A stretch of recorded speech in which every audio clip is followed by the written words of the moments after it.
निम्बवृक्षस्य मूलाधिवासात् सुधास्राविणं तिक्तमप्यप्रियन्तं तरुं कल्पवृक्षाधिकं साधयन्तं నమామీశ్వరం సద్గురుం సాయినాథం.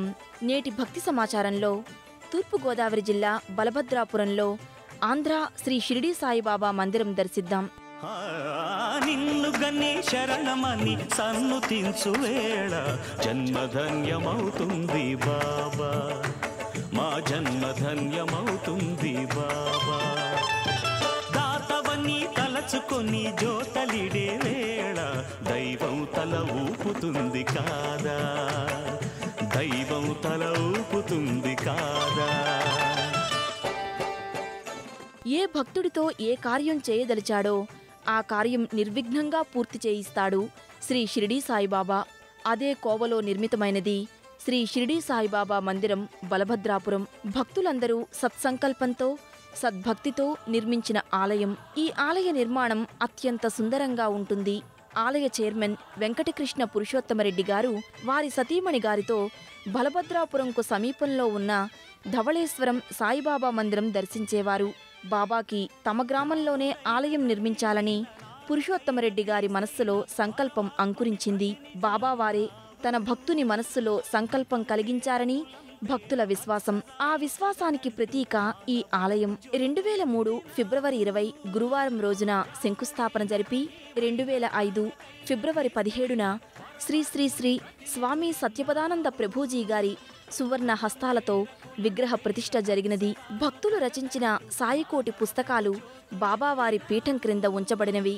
ప్రస్తుతం ఆలయం నిర్మితమైన ప్రదేశంలో ఒకప్పుడు కలువ పువ్వులు పూసేవి, వరి పండేదట.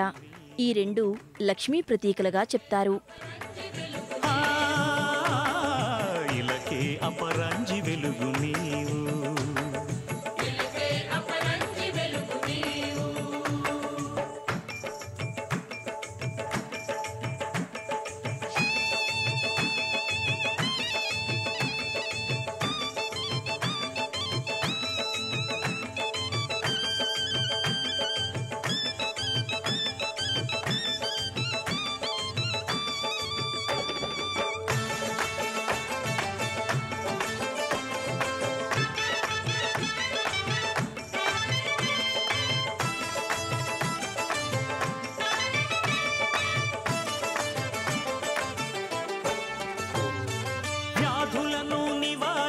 బాధలను నిరోధించి ఆర్తులకు సేద తీర్చినావు.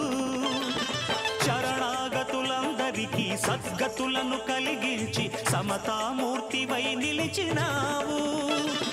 వ్యాధులను నివారించి బాధలను నిరోధించి ఆర్తులకు సేద తీర్చినావు.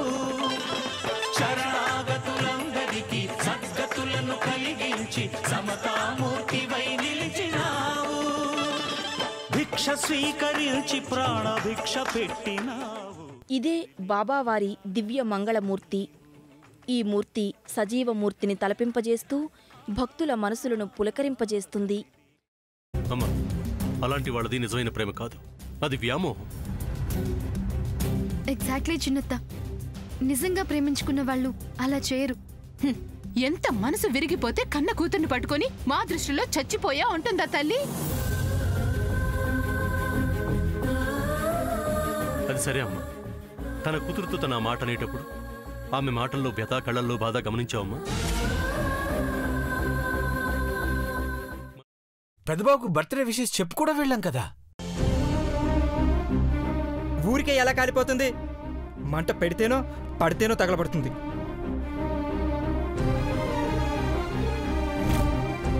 కరెక్ట్ చిన్నబాబు, నీకొచ్చినట్టే నాకు డౌట్ వచ్చింది. పార్వతే షర్టును తగలబెట్టిందనుకుంటా.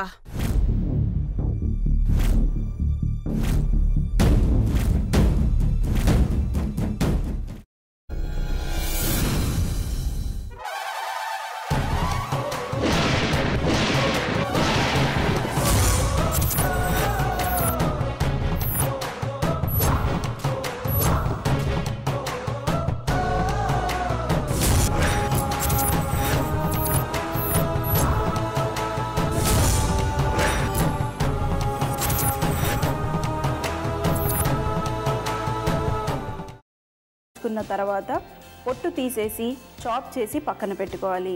ఒక ప్యాన్లో కొద్దిగా నూనె వేడి చేసి అందులో ఆవాలు, మినప్పప్పు, శనగపప్పు, కరివేపాకు, సన్నగా తరిగి పెట్టుకున్న ఉల్లిపాయలు వేసుకుని 1 నిమిషం పాటు వేయించుకోవాలి. ఆ తర్వాత కాల్చి కట్ చేసి పెట్టుకున్న వంకాయని కూడా అందులో వేసుకుని బాగా మిక్స్ చేసి బౌల్లోకి ట్రాన్స్ఫర్ చేసుకుని అందులో తగినంత చిక్కటి పెరుగు లేదా పల్చటి పెరుగు వేసుకుని మిక్స్ చేసి అన్నంతో కానివ్వండి, చపాతీతో కానివ్వండి సర్వ్ చేసినా చాలా బాగుంటుంది.